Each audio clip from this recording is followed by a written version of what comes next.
scandalize my parents. How do you mean, sir? How do you mean? He says that that's My sweet parents, spot. where they are, Yeah. President Olusegun Okikiolu Aremu Matthew Obasanjo is my guest today.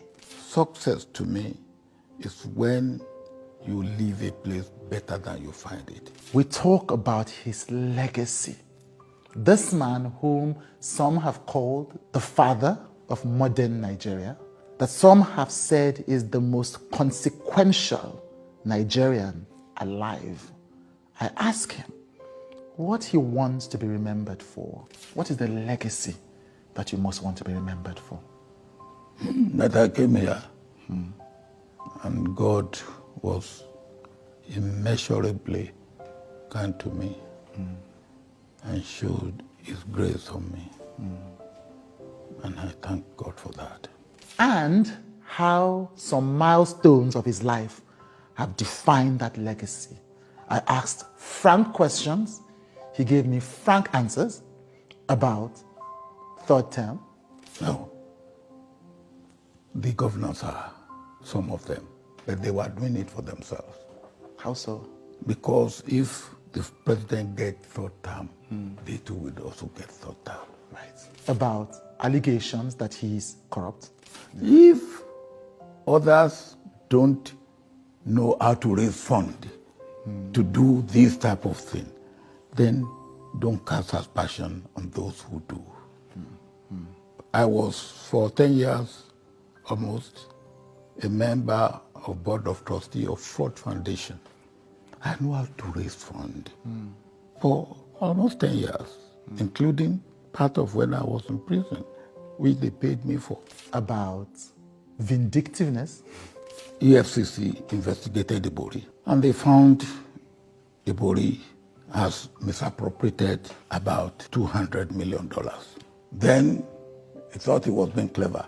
He took $15 million cash to Ribado, and Ribado came as they put it in their account in Central Bank, and then we still pursue it. So it was pursued up to London, where he went to prison.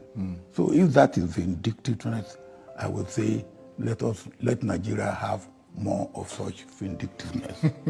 About statements of him trying to cripple the Lagos economy under now President Bola Ahmed Tinubu. And No, that's absolute nonsense. Right. No. If he doesn't know that, then he doesn't know anything.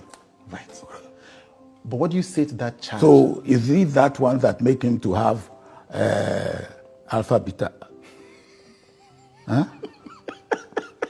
About why he stood so firm behind the candidacy of Peter Obi, about the many letters he has written, and why it remains impossible for anyone to ignore this one man. For Nigeria that I believe we need to have at this point in time, Peter Obi is